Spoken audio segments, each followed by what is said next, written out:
Hello everyone, start કરીએ છીએ આપણે રસ સંકોચન.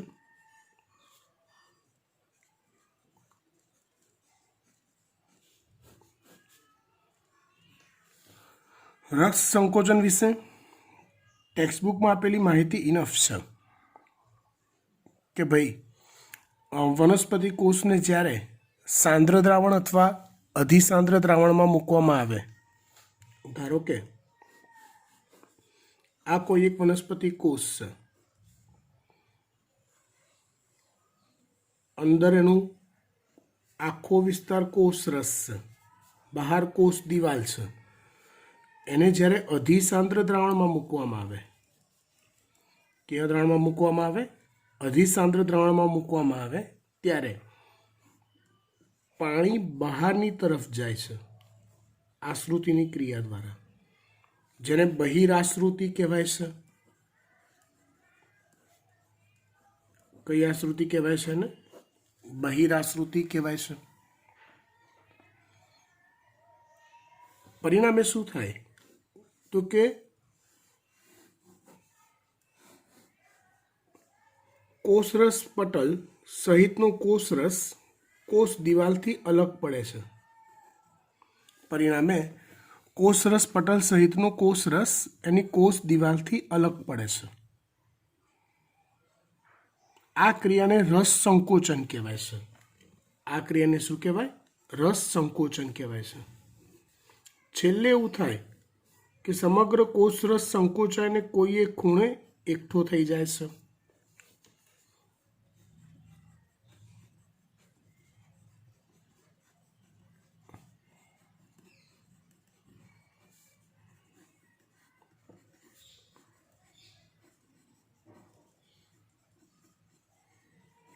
કેવા દ્રાવણમાં કોષને મૂકવામાં આવે? અધિસાંદ્ર દ્રાવણમાં. કેવા? અધિસાંદ્ર દ્રાવણમાં જ્યારે કોષને મૂકવામાં આવે ત્યારે આવી ઘટના બનતી હોય છે. હવે જો આ જે કોષ દિવાલ છે ને એ પ્રવેશશીલ પટલ છે. કોષ દિવાલ કેવું પટલ? પ્રવેશશીલ પટલ છે. એ પ્રવેશશીલ પટલ હોવાના કારણે શું થાય તો કે બહારનું જે અધિસાંદ્ર દ્રાવણ છે ને, પ્રવેશશીલ પટલ એટલે શું તો કે દ્રાવક અને દ્રાવ્ય બંને પસાર થાય, રાઈટ? તો બહારનું અધિસાંદ્ર દ્રાવણ પૂરેપૂરું એ વચ્ચેના અવકાશમાં ગોઠવાતું જાય છે. કોની વચ્ચેની એ જગ્યામાં? અવકાશમાં. તો કોષ દિવાલ અને કોષરસ પટલની વચ્ચેની જગ્યાઓમાં અથવા અવકાશમાં બહારનું અધિસાંદ્ર દ્રાવણ ગોઠવાતું જાય છે. બહિરાશ્રુતિ તો ચાલુ જ રહેશે. કોષરસમાંથી પાણી તો બહાર નીકળવાનું ચાલુ જ રહેશે. છેલ્લે આ સ્થિતિ આવે છે. હવે પૂર્ણ રસ સંકોચન પામેલો જે કોષ હોય એને જો સાદા પાણીમાં અથવા અધોસાંદ્ર દ્રાવણમાં મૂકવામાં આવે છે તો ફરી પાછો કોષ પોતાની મૂળ સ્થિતિ પુનઃ પ્રાપ્ત કરે છે. જે ક્રિયાને રસ નિઃસંકોચન કહેવાય છે. જે ક્રિયાને રસ નિઃસંકોચન કહેવાય છે. આની આસપાસની વાત આપણી ટેક્સ્ટબુકમાં આપેલી છે, આની જ આસપાસની. હવે જે અગત્યની વાત છે એ છે રસ સંકોચનનો અગત્યતા.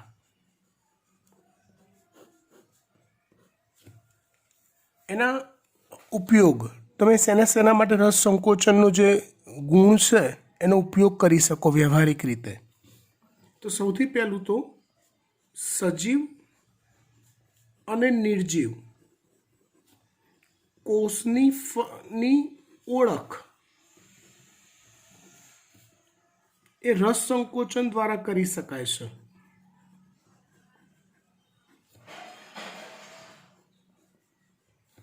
એમાં એવું હોય કે જે જીવંત કોષ હોય ને એ રસ સંકોચન દર્શાવે,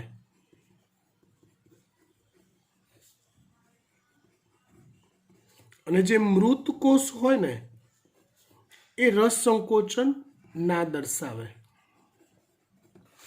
જીવંત કોષ છે રસ સંકોચન દર્શાવે છે અને મૃત કોષ જે છે રસ સંકોચન દર્શાવતું નથી. મને યાદ નથી પણ કોઈક સ્ટુડન્ટે આપણા પૈકી જ મને એક ક્વેશ્ચન પૂછ્યો હતો MCQમાં કે ફોર્મેલિનની અંદર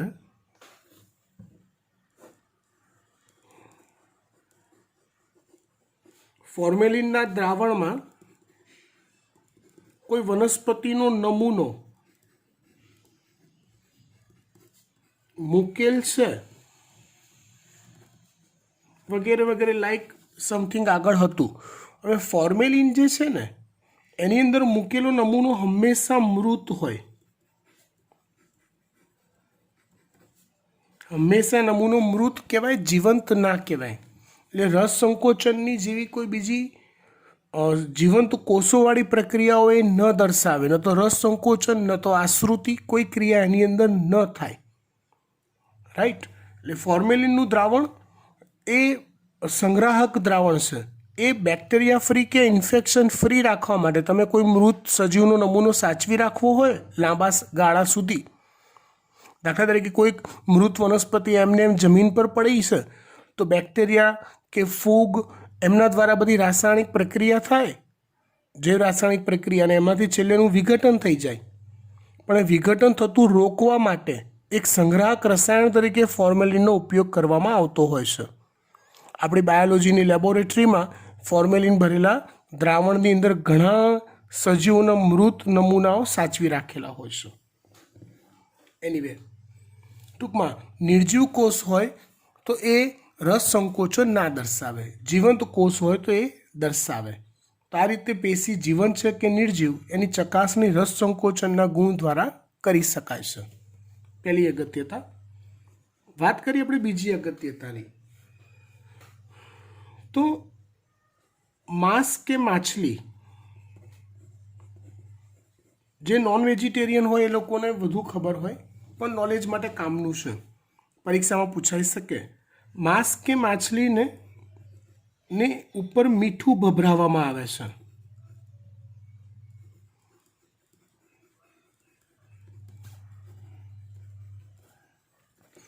મતલબ કે મીઠું ભભરાવવામાં આવે એટલે સાંદ્ર પરિસ્થિતિનું નિર્માણ કરવામાં આવે છે.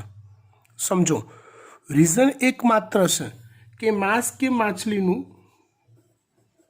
બેક્ટેરિયા કે અન્ય સૂક્ષ્મ જીવો ફૂગ વગેરે દ્વારા એનું વિઘટન થતું અટકાવવાનો હેતુ હોય છે. મતલબ કે જો બેક્ટેરિયા એની પર બેસે છે તો મીઠાનું સાંદ્ર દ્રાવણ હોય તો બેક્ટેરિયાના કોષનું શું થઈ જાય? રસ સંકોચન થાય, એટલે બેક્ટેરિયાનો કોષ મૃત થઈ જાય. સમજ્યા? એટલે માંસ કે માછલીને લોંગ ટાઈમ સાચવી રાખવું હોય, ખાદ્ય પરિસ્થિતિમાં મેન્ટેન રાખવું હોય, તેના પર મીઠું ભભરાવાની પ્રથા છે. આ એક સાયન્ટિફિક રીઝન છે. બેક્ટેરિયા કે ફૂગ જ્યારે એના પર બેસશે અને પોતાનું વૃદ્ધિ કરવા પ્રયત્ન કરે, વિઘટન કરવા પ્રયત્ન કરે એનો, તો એ ટાઈમે એનું રસ સંકોચન થાય છે, સાંદ્ર પરિસ્થિતિ એને આસપાસ મળતી હોવાના લીધે. એવી જ રીતે આપણા ઘરે જે અથાણાં હોય તો અથાણાને પણ ભારોભાર મીઠું નાખવામાં આવે છે, એટલે એને સાંદ્ર દ્રાવણમાં સાચવી રાખવામાં આવે છે.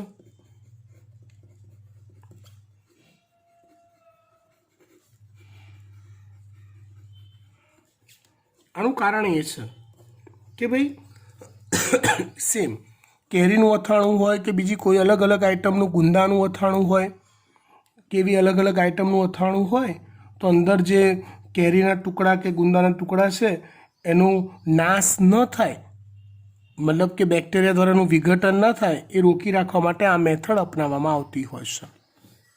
એવી રીતે આપણે જેલી ચોકલેટ જોઈએ કે જામ જોઈએ, બ્રેડ જામ વાળું જામ, બરાબર? તો એ જેલી ચોકલેટ અને જામમાં ખાંડનું અથવા સુક્રોઝનું અતિ પ્રમાણ હોય છે. રીઝન આ જ કે સાંદ્ર પરિસ્થિતિનું નિર્માણ થાય તો સૂક્ષ્મજીવો દ્વારા એનું વિઘટન થઈ શકતું નથી.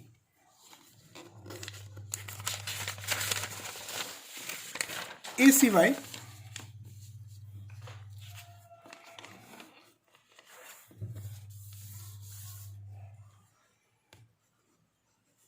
જ્યારે ખેતરમાં અતિ માત્રામાં રાસાયણિક ખાતરોનો ઉપયોગ કરવામાં આવે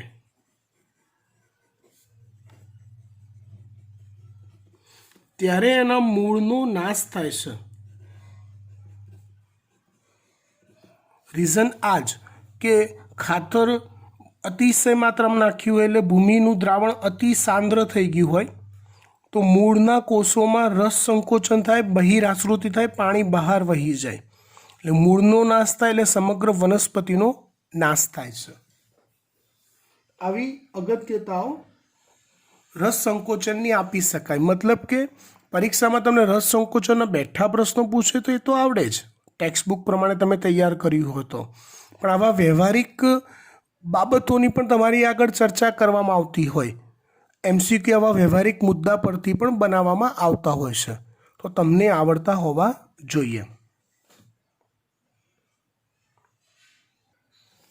ત્યાર પછી આપણે વાત કરીએ છીએ અંતઃચૂષણની.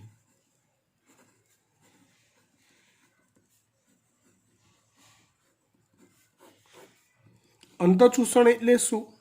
તો કે કોઈ ઘન પદાર્થ કે કલીલ પદાર્થ પોતાની આસપાસ રહેલા પાણીનું શોષણ કરે છે. એ પ્રવાહી સ્વરૂપના પાણીનું બી શોષણ કરે અને વાયુ સ્વરૂપના પાણીનું પણ શોષણ કરે છે. આ ક્રિયાને અંતઃચૂષણ કહે છે.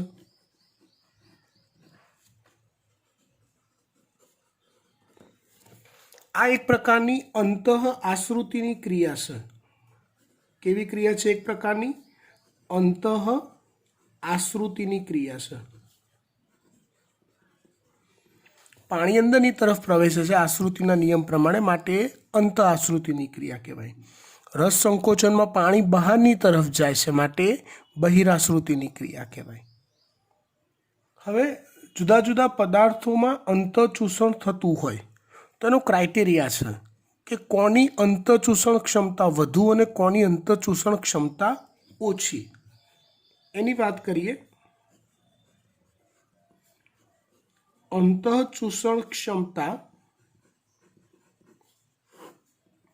તો જુઓ, અગર એક પ્રકારની દરિયાઈ લીલ છે જેમાંથી અગર અગર પ્રકારની જેલ બનાવવામાં આવે છે અને પ્રયોગશાળામાં એનો ઉપયોગ મોટી માત્રામાં થતો હોય છે.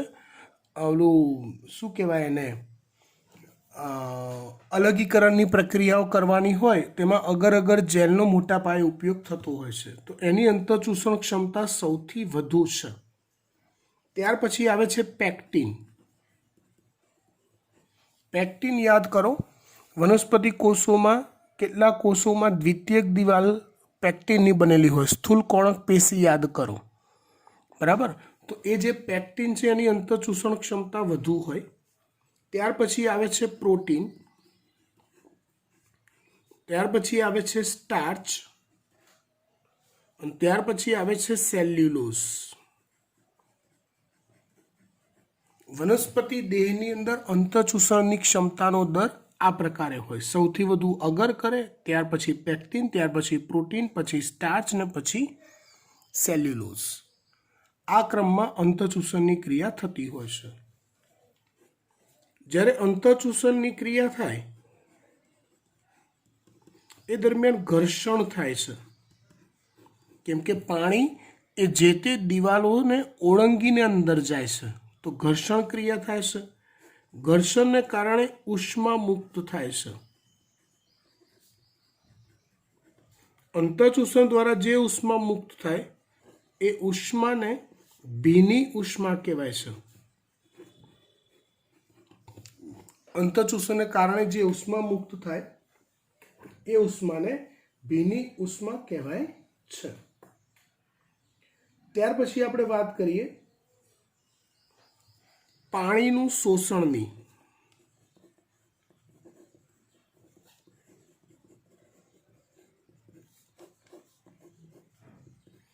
અંતઃચૂષણના ઉપયોગો આપણે નથી જોતા કેમ કે ટેક્સ્ટ બુકમાં આપેલા છે. બીજમાં બીજાંકુરણની ક્રિયા થવા માટે અંતઃચૂષણ દાબ જરૂરી છે. પાણીનું શોષણ થવા માટે પાણીનું શોષણ થાય, બીજ ફૂલે, બીજાવરણ ફાટે તો જ મૂળ વૃદ્ધિ પામીને બહાર આવી શકે છે. આ બધું આપેલું છે માટે એની ચર્ચા આપણે કરતા નથી. વનસ્પતિ દ્વારા થતું પાણીનું શોષણ એ મુદ્દા પર આપણે ચર્ચા કરીએ. તેમાં સૌથી પહેલાં વાત કરીએ તો જમીનમાં અથવા પાણીના પ્રકાર.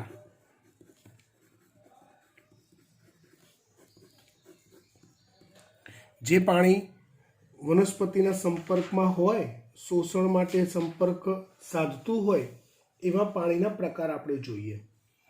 તો પહેલો પ્રકાર આવે છે ગુરુત્વાકર્ષીય જળ.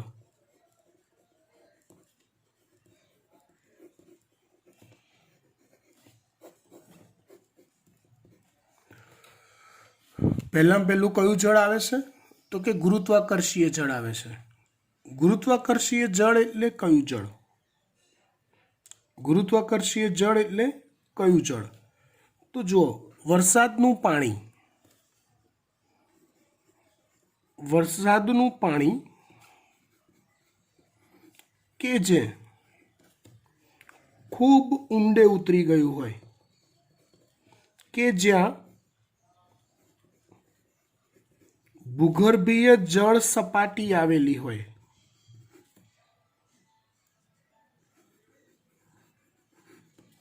એવા જળને ગુરુત્વાકર્ષીય જળ કહેવાય છે. આવું પાણી સુધી વનસ્પતિના મૂળ પહોંચી શકતા નથી. વનસ્પતિના મૂળ આવા પાણી સુધી પહોંચી શકતા નથી. આથી આ પાણીનું શોષણમાં વનસ્પતિ મૂળ દ્વારા ઉપયોગ થઈ શકે નહીં. નેચરલી વનસ્પતિ તેનું શોષણ ન કરી શકે એમ કહેવાય. પણ આધુનિકતા કોનું નામ? તમે જુઓ તો ખેતરોમાં ટ્યુબવેલ અથવા બોરની વ્યવસ્થા હોય છે. હા, તે બોર દ્વારા શું કરવામાં આવે? તો કે ભૂગર્ભીય જળને ખેંચવામાં આવે અને વનસ્પતિઓને એનું સિંચન કરવામાં આવે છે.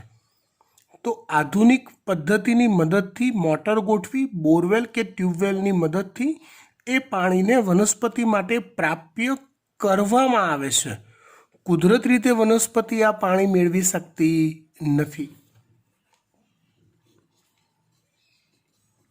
બોરવેલ કે ટ્યુબવેલ દ્વારા આધુનિક પદ્ધતિમાં આ જળને વનસ્પતિ માટે પ્રાપ્ય કરવામાં આવે છે.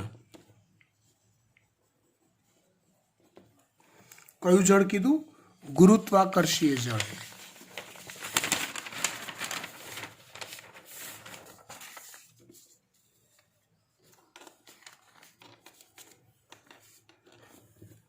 ત્યાર પછી આપણે બીજું જળ જોઈએ.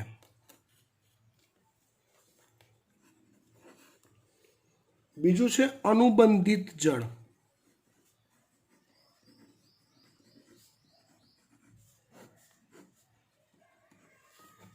બીજું કયું જળ છે? અનુબંધિત જળ છે. અનુબંધિત જળ એટલે શું? તો કે ભૂમિના કણો સાથે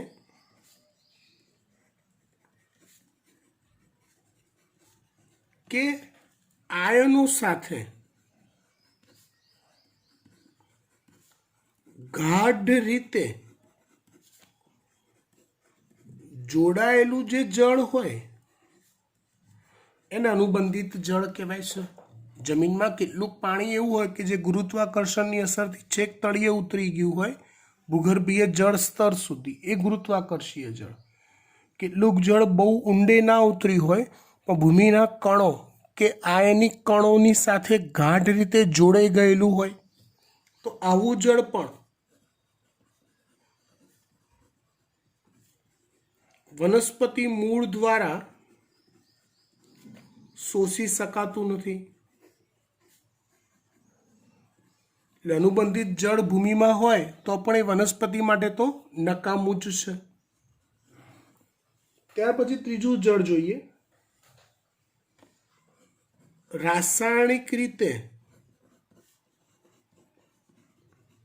જોડાયેલું જળ. આ પણ આ જ પ્રકારનું જળ થયું કહેવાય કે ભાઈ રાસાયણિક રીતે જોડાઈ ગયેલું હોય ભૂમિના કણો સાથે રાસાયણિક બંધો દ્વારા, મુક્ત જળ નથી તો એ જળ પણ મૂળ દ્વારા શોષી શકાતું નથી. રાસાયણિક બંધ દ્વારા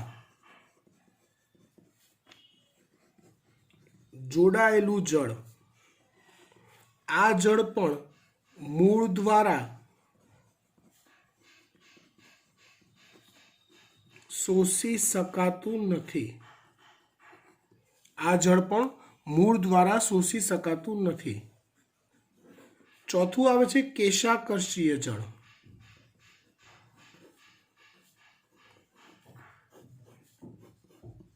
કેશાકર્ષીય જળ એટલે શું? તો કે ભૂમિની રચના કરતા કણો,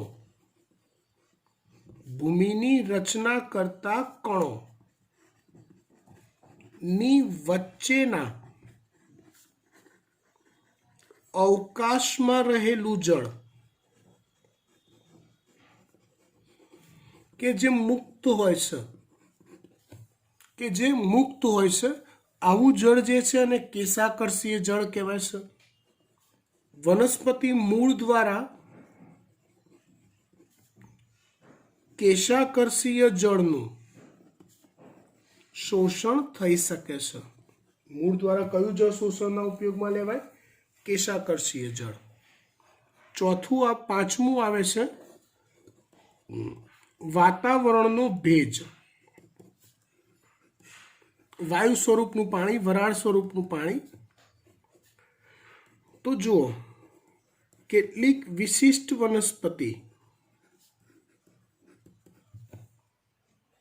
આપણે ઉદાહરણ લઈ લઈએ ઓર્કિડ, તો એ ભેજગ્રાહી મૂળ ધરાવે છે, હવામાં લટકતા, જેની પાસે વિશિષ્ટ પેશીઓ છે, વેલામેન પેશી. તો એ વેલામેન પેશીની મદદથી તે વાતાવરણના ભેજનું શોષણ કરી શકે છે. વાતાવરણના ભેજનું તે શોષણ કરી શકે છે. આવી વિશિષ્ટ વનસ્પતિઓ જ વાતાવરણના ભેજનું શોષણ કરી શકે છે. બાકી ઓન એવરેજ મોટાભાગની વનસ્પતિઓ કેશાકર્ષીય જળનું જ શોષણ કરતી હોય છે. ત્યાર પછી આપણે વાત કરીએ આગળ પાણીના શોષણ માટેના અંગો.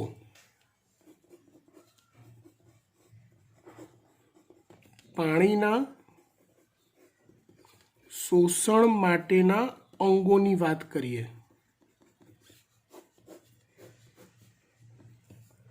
આમ જોવા જઈએ તો આપણે આવા અંગો તરીકે કોને સ્થાન આપી દઈશું? તો તમે કહેશો સાહેબ મૂળને. પણ જે નિમ્ન કક્ષાની વનસ્પતિઓ એ પોતાના સમગ્ર દેહ દ્વારા પાણીનું શોષણ કરે છે.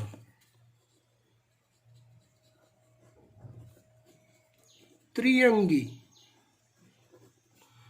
અનાવૃત અને આવૃત બીજધારી વનસ્પતિઓ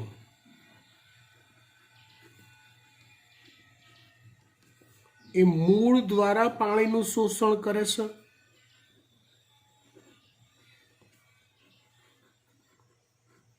ત્રિઅંગી, અનાવૃત અને આવૃત બીજધારી વનસ્પતિઓ એ મૂળ દ્વારા પાણીનું શોષણ કરે છે. ત્યાર પછી મૂળમાં આવેલા, ચલો મૂળ દ્વારા પાણીનું શોષણ થાય, એગ્રી, પણ મૂળમાં કોણ પાણીનું શોષણ કરે એની ચર્ચા થવી જરૂરી છે. તો જુઓ, મૂળમાં વિવિધ અંગો આવેલા હોય અથવા વિવિધ પ્રદેશો આપણે કહી દઈએ. તો મૂળમાં કયા કયા પ્રદેશ હોય? તો પહેલો પ્રદેશ છે મૂળ ટોપી, બરાબર. બીજો છે વર્ધનશીલ પ્રદેશ,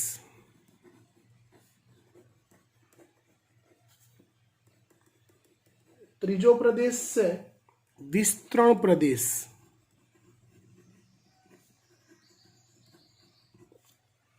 ચોથો છે પરિપક્વન પ્રદેશ અથવા તેને મૂળરોમ પ્રદેશ પણ કહેવાય છે.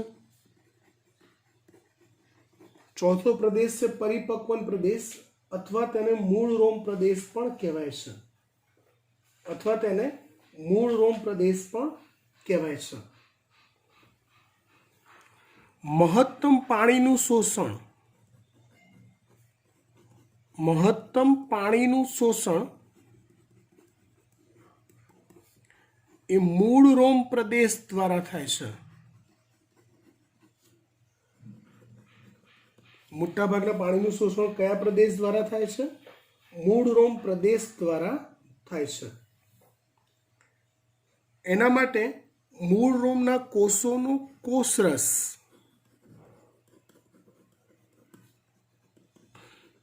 મૂળરોમના કોષોનો કોષરસ જે છે એ કોષરસનો આશ્રુતિ દાબ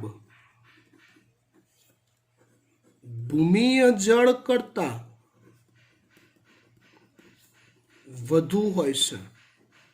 એવરેજ વાત કરીએ, ઓન એવરેજ, તો મૂળરોમના કોષોનો આશ્રુતિ દાબ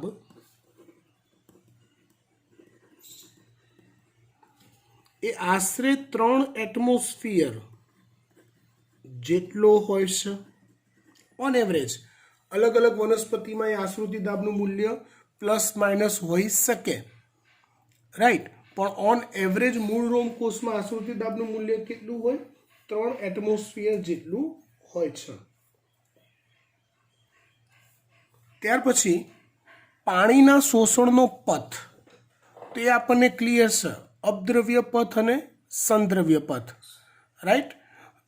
કોષ, એક કોષથી બીજા કોષમાં કોષરસ તંતુઓ દ્વારા થતું વહન એટલે સંદ્રવ્ય પથ, અને બીજો એક નિર્જીવ પથ છે કે જે કોષો વચ્ચેના આંતરકોષીય અવકાશોમાંથી પાણીનું વહન થાય, કોષ દિવાલના માર્ગે પાણીનું વહન થાય, જેને કહેવાય છે અપદ્રવ્ય પથ, રાઈટ. મોટાભાગનું વહન અપદ્રવ્ય પથ પ્રકારે થાય છે, જેનું નોલેજ આપણી પાસે છે જ. એક વિશિષ્ટ વાત કરીએ કે જે આપણા નોલેજની બહારની છે, નવી વાત છે પાણીના શોષણની પ્રક્રિયા.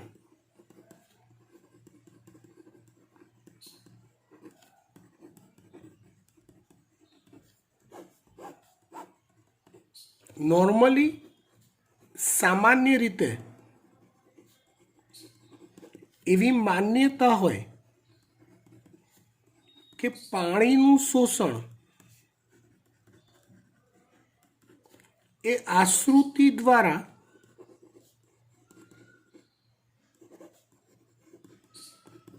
એટલે કે નિષ્ક્રિય રીતે થાય છે.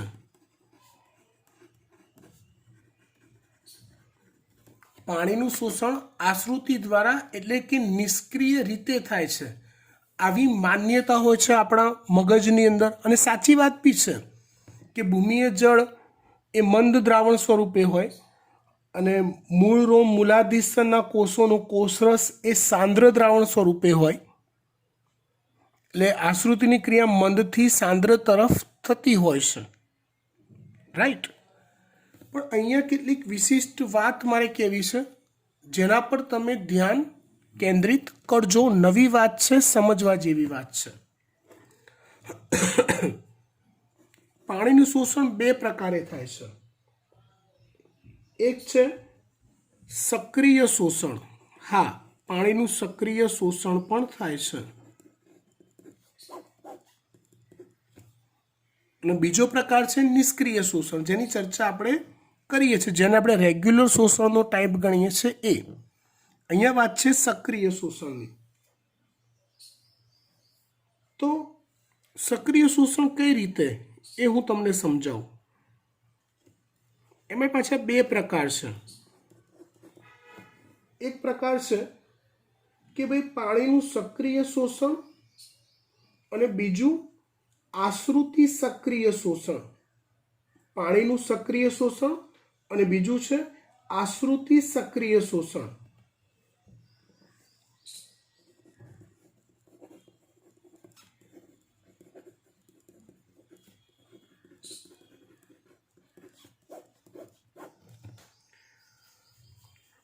અને બીજું છે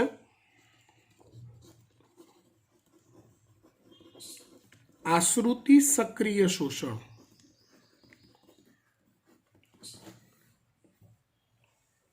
આ બંનેની વાત આપણે ડિટેલમાં ચર્ચા કરીએ. તો જુઓ,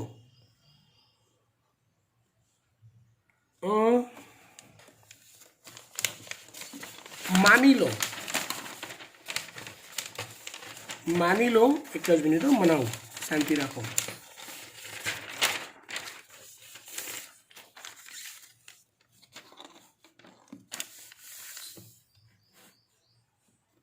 માની લો કે આ મૂલાધાર સ્તર છે, આ મૂળ રોમ છે. ધારો કે આ મૂળ ની આસપાસનું જે ભૂમિય જળ છે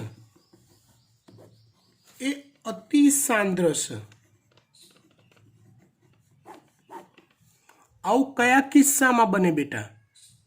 તો કે આ દરિયા કિનારાના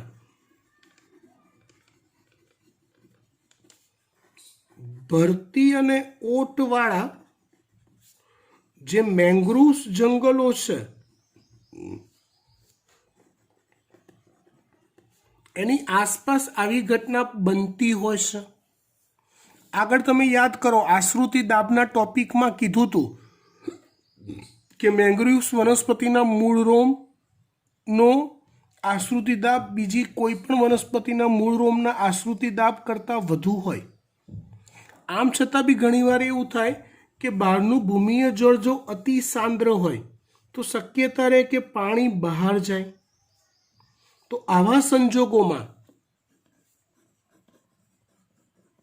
મેંગ્રુવ્સ વનસ્પતિઓના કિસ્સામાં ક્યારેક પાણીનું વહન ઢાળની વિરુદ્ધ દિશામાં થતું હોય છે, જેમાં એટીપી ફર્સ્ટ ક્લાસ વપરાય છે. જેમાં એટીપી ફર્સ્ટ ક્લાસ ચકાચક વપરાય છે, સીધી રીતે વપરાય છે એટીપી, જેને કહેવાય છે પાણીનું સક્રિય શોષણ. આ કિસ્સાને કહેવાય પાણીનું સક્રિય શોષણ. એટીપી વપરાય છે શેમાં? તો કે પાણીનું ઢાળની વિરુદ્ધ બાજુએ સીધું શોષણ કરવામાં વપરાય છે.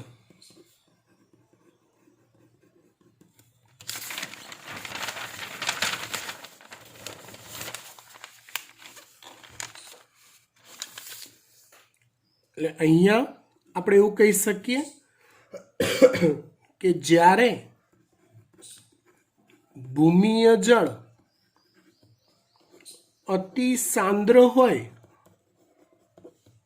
એવા સંજોગોમાં ઢાળની વિરુદ્ધ બાજુએ પ્રત્યક્ષ એટલે કે સીધું પાણીનું શોષણ કરવામાં આવે છે.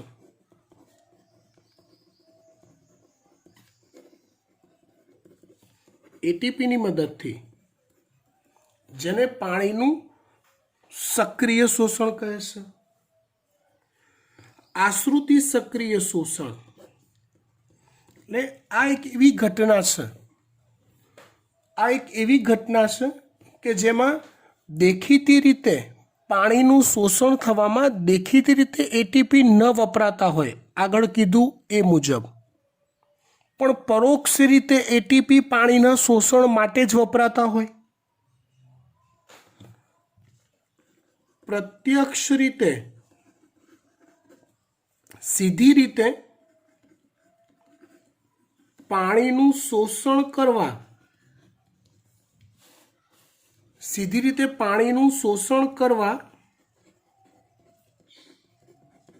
એટીપી ન વપરાય, પણ મૂળરોમ કોષનો આશ્રુતિ દાબ એટલે કે સાંદ્રતા વધારવા માટે એટીપી વપરાતા હોય તો એને આશ્રુતિ સક્રિય શોષણ કહેવાય છે. સમજાવો, ચિંતા ના કરો, સમજાવો.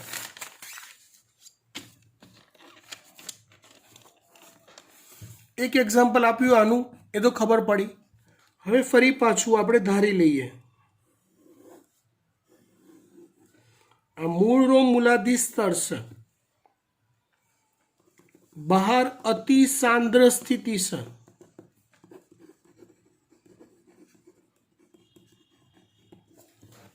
તો આમ તો ઢાળની વિરુદ્ધ દિશામાં સક્રિય રીતે પાણીનું શોષણ કરવું પડે, પણ એક મેથડ એવી પણ છે કે બહારનું જે અતિ સાંદ્ર દ્રાવણ છે ને, એમાં રહેલા ખનિજ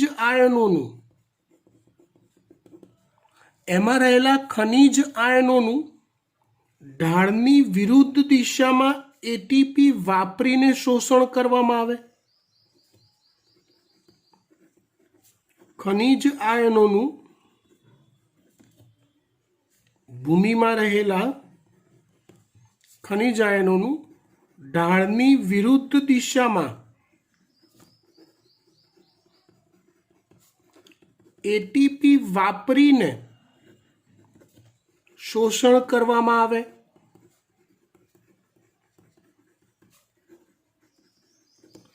ઢાળની વિરુદ્ધ દિશામાં એટીપી વાપરીને શોષણ કરવામાં આવે. જેનો હેતુ શું? તો કે જેનો હેતુ મૂળરોમ કોષોનો આશ્રુતિ દાબ વધારવાનો છે, જેનાથી આશ્રુતિ ઢાળ એ ભૂમિય જળથી મૂળરોમ તરફનો સર્જાય, જેથી પાણી આશ્રુતિ દ્વારા નિષ્ક્રિય રીતે પ્રવેશ કરે. પણ ભાઈ ચલો, પાણી નિષ્ક્રિય રીતે આવ્યું, સાચું, એગ્રી, ડન. પણ એ પાણી નિષ્ક્રિય રીતે લાવવા માટે તમારે શું કરવું પડ્યું? તો કે ભૂમિય જળમાંથી ખનિજ આયનોનું સક્રિય શોષણ કરવું પડ્યું. ત્યારે જઈને મૂળરોમનો કોષરસ સાંદ્ર બન્યો, ત્યારે જઈને ભૂમિય જળમાંથી પાણી એમને અંદર આવ્યું. એટલે આમ જોવા જાવ તો આશ્રુતિની ક્રિયા નિષ્ક્રિય રીતે થઈ, પણ એ નિષ્ક્રિય રીતે આશ્રુતિની ક્રિયાથી પાણી અંદર લાવવા માટે પહેલાં એટીપી વાપરી નાખ્યા, જેને કહેવાય આશ્રુતિ શોષણ. જેને શું કહેવાય છે? આશ્રુતિ શોષણ કહેવાય છે.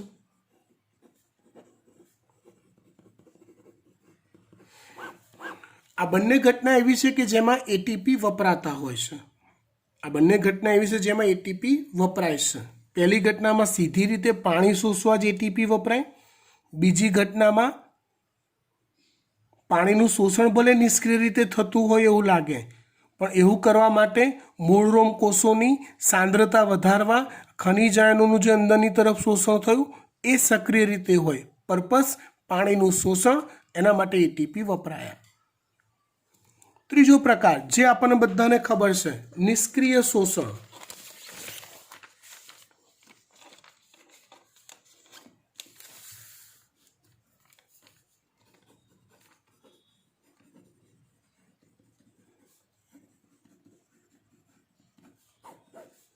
તો સામાન્ય સંજોગોમાં તો એવું જ હોય છે.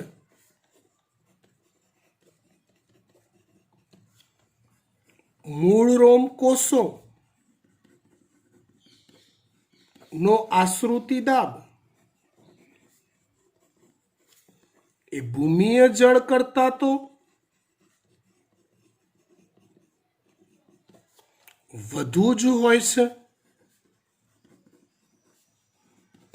એટલે શું થાય?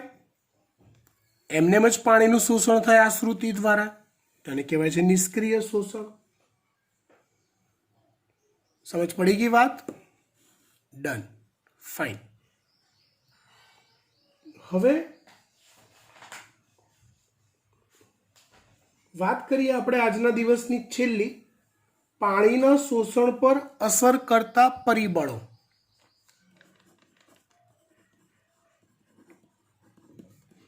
પાણીના શોષણ પર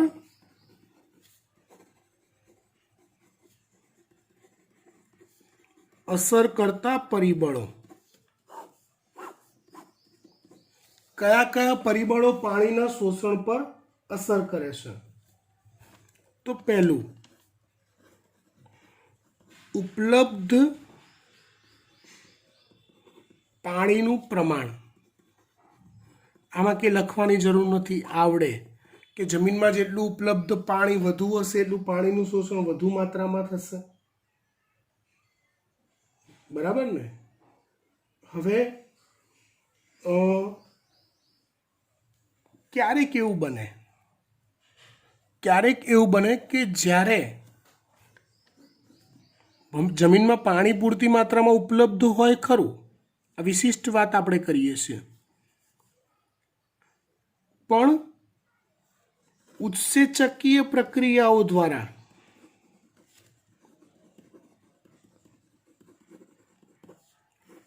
અથવા મૃત ઘટકોના વિઘટનની પ્રક્રિયાઓ દ્વારા મોટી માત્રામાં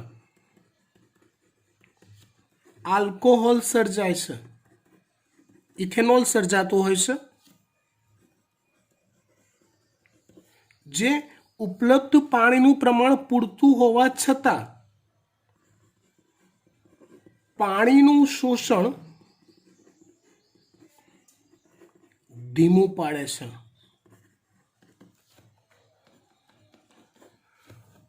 મતલબ કે ક્યારેક એવું બને કે વધુ પડતા સેન્દ્રિય ઘટકો જમીનની અંદર હોય, મળમૂત્ર, આમ તો એ કુદરતી ખાતર કે વનસ્પતિ માટે સારામાં સારું એવું આપણે માની લઈએ, પણ જો એની અતિશય માત્રા હોય અને વધુ માત્રામાં જેનું વિઘટન થતું હોય ફૂગ બેક્ટેરિયા દ્વારા, તો આલ્કોહોલ સર્જાય ઊંચી માત્રામાં, અને ઊંચી માત્રામાં સર્જાયેલો આલ્કોહોલ પાણીનું શોષણ અવરોધે છે. રાઈટ? ચલો, ત્યાર પછી વાત કરીએ ભૂમિનું તાપમાન.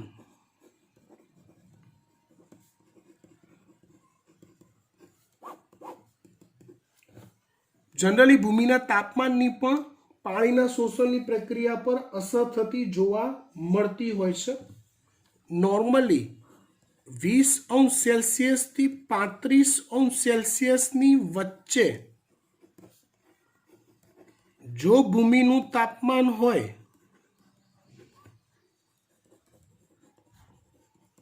તો ઉત્તમ પાણીનું શોષણ થાય છે. આપણે એમ કે રણ પ્રદેશમાં બહુ વરસાદ સારો પડ્યો આ વર્ષે તો પાણીનું શોષણ વધુ થશે તો કે ના, નહીં જ થાય, કેમ કે ત્યાં જમીનનું તાપમાન ઊંચું હશે. સામે તમે ઠંડા પ્રદેશ વિચારો, શીત પ્રદેશ, તો એ આમ છે ઠંડા, બરફ પુષ્કળ છે, પણ જમીન ઠંડી છે એની, એટલે ભલે એ પાણી ધરાવતી હોય પણ તોય પાણીનું શોષણ તો ઓછું થતું હોય. એટલે ઠંડા પ્રદેશો પણ શોષણના પોઈન્ટ ઓફ વ્યૂથી તો સૂકા જ કહેવાય છે. એટલે તમને એવું પૂછવામાં આવે કે ઠંડા પ્રદેશોમાં ઉગતી અનાવૃત બીજધારી વનસ્પતિઓ હોય જેને આપણે શંકુદ્રુમ જંગલો કહીએ, હા, તો એના મૂળ ખૂબ ઊંડા ઉતરેલા હોય. કારણ કે શોષણ દર ધીમો હોય છે. ઠંડા પ્રદેશ છે એટલે આમ તો ભલે ઠંડા પણ સૂકા પ્રદેશ જ કહેવાય છે શોષણના પોઈન્ટ ઓફ વ્યૂથી. બીજું પરિબળ કીધું ભૂમિનું તાપમાન. ત્યાર પછી ત્રીજું પરિબળ અગત્યનું જોઈએ આપણે, ભૂમિની હવા. જો ભૂમિમાં જેટલી હવા વધુ હોય, હવા હોય ભૂમિમાં, હો, એ તમને ખબર ના હોય તો કહી દઉં, કેમ કે વનસ્પતિના પાસે કોઈ ચોક્કસ શ્વસનાંગ નથી. એટલે વનસ્પતિના મૂળ, પ્રકાંડ, પર્ણ જેવા બધા જ વિવિધ અંગો સ્વયં દરેકે દરેક અંગ આપમેળે વાતાવરણમાંથી ઓક્સિજન મેળવે છે. એટલે મૂળને પણ ઓક્સિજન જોઈએ છે. આપણે નથી કહેતા કે જમીન ખેડવી પડે, તો ખેડો એટલે અપડાઉન થાય, એટલે બહારની વાતાવરણની હવા અંદર ઉતરે, જેમાં રહેલો ઓક્સિજન મૂળ દ્વારા ઉપયોગમાં લેવાય. એટલે ભૂમિમાં જો હવા વધુ માત્રામાં હોય તો મૂળ સારામાં સારું શ્વસન કરી શકે ને આથી શોષણ દર વધુ રહે છે. એવું એક પરિબળ છે ચોથું, ખનિજ તત્વોની માત્રા. આ તો આવડે. વધુ માત્રામાં ખનિજ તત્વો હોય તો ભૂમિય જળનું દ્રાવણ સાંદ્ર બને તો શોષણની ક્રિયા ધીમી થાય. પાંચમું પરિબળ છે ઉત્સ્વેદન, એટલે કે બાષ્પોત્સર્જન. તો ઓબ્વિયસલી બાષ્પોત્સર્જનનો દર વધુ હોય, તમે ચેપ્ટરમાં જોઈ ગયા છો કે બાષ્પોત્સર્જન જેટલું વધુ થાય એટલું શોષક દાબ વધુ સર્જાય, અને જેટલું શોષક દાબ વધુ સર્જાય એટલું શોષણ વધુ માત્રામાં થાય. બરાબર. સારું, આપણે શોષણ સુધી રાખીએ છીએ. રસારોહણથી આવતા લેક્ચરમાં વાત કરીશું. લગભગ 2 લેક્ચરની અંદર આ ચેપ્ટર પૂરું થઈ જશે.